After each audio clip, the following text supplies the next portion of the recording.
I'm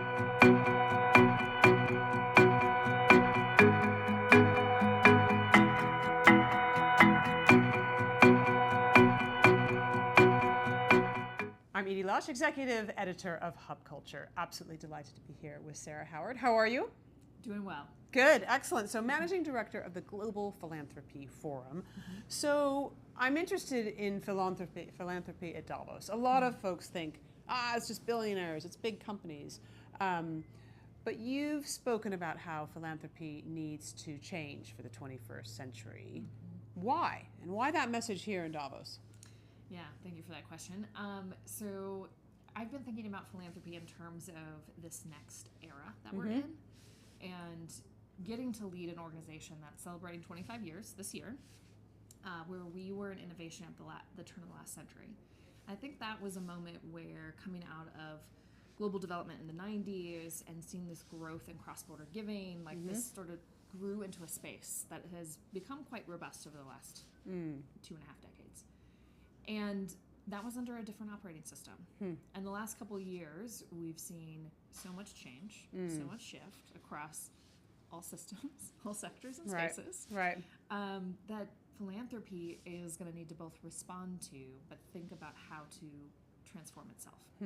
So in reflecting on this and thinking about how can we as an organization be responsive to that condition that looks different than when we were founded, so doing our own reflection on how do we be fit for purpose.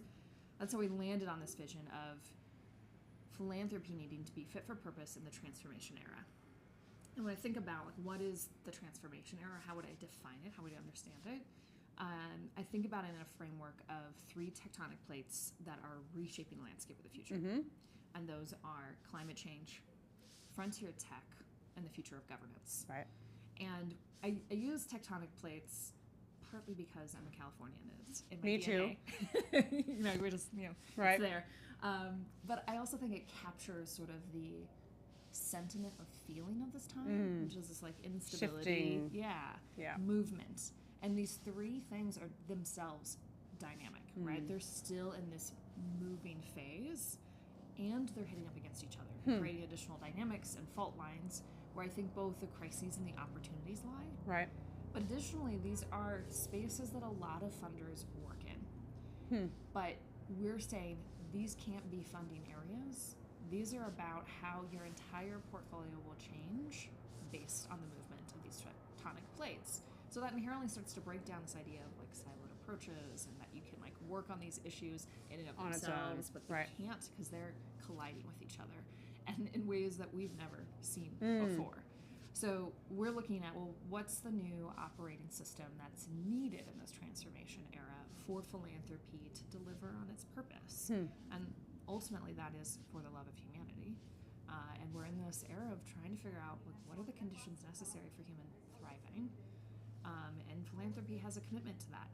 But there are a lot of ways in which it operates that won't make it possible to deliver in the transformation era. Interesting. So I'm interested in your work on documentaries, podcasting.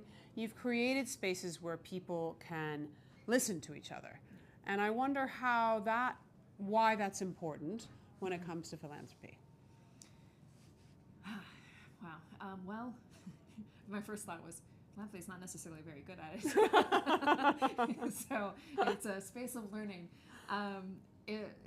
So that's an ingest, I think that's real. But I also think that in times of disruption and change, it's where we find our grounding and some sense of stability, because we're all seeing the shifts from different perspectives.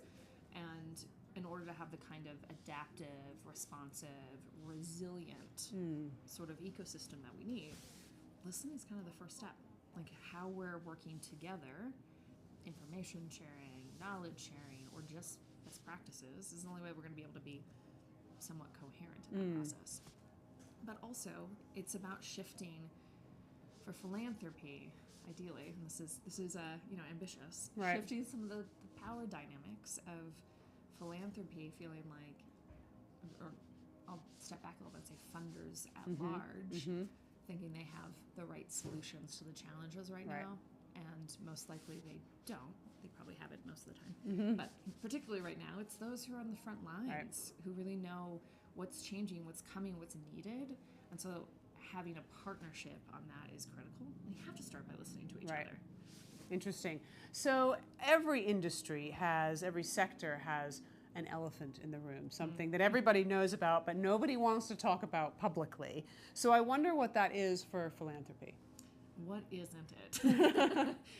So philanthropy has a reputation of being somewhat opaque, not as transparent as it could be, and there are a lot of reasons for that. They're not all bad or nefarious, but I think they're challenging for being able to operate in this time. So when I think about what's the elephant in the room is that we have to move into an era of radical transparency. And Right. that is going to Show be how you hard. make decisions, show where the money's going, show why the money's going.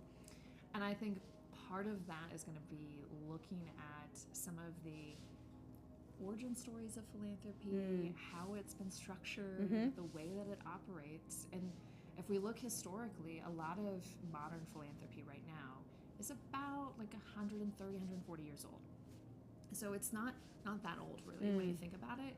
And in that period of time, we haven't really gone through this level of transformation as a society, as a species, because this version of philanthropy really came out of the Industrial Revolution and that transition. And that was a shift in the social contract. Like, we got a new social contract coming out of the Industrial Revolution.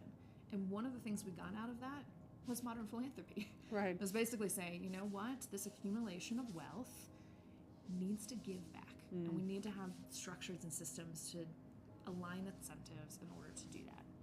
I think we're at a similar point of examining, well, what are the conditions and setups of the previous social contract, because right now we're going through a negotiation of a new social contract. Like, that's what's happening. Okay. Well, the bells are chiming. I feel like you must be on message. Sarah, Now's the time. Sarah, thank you very much for stopping by the Hub Culture studio here in Davos, and I'm Edie Lush.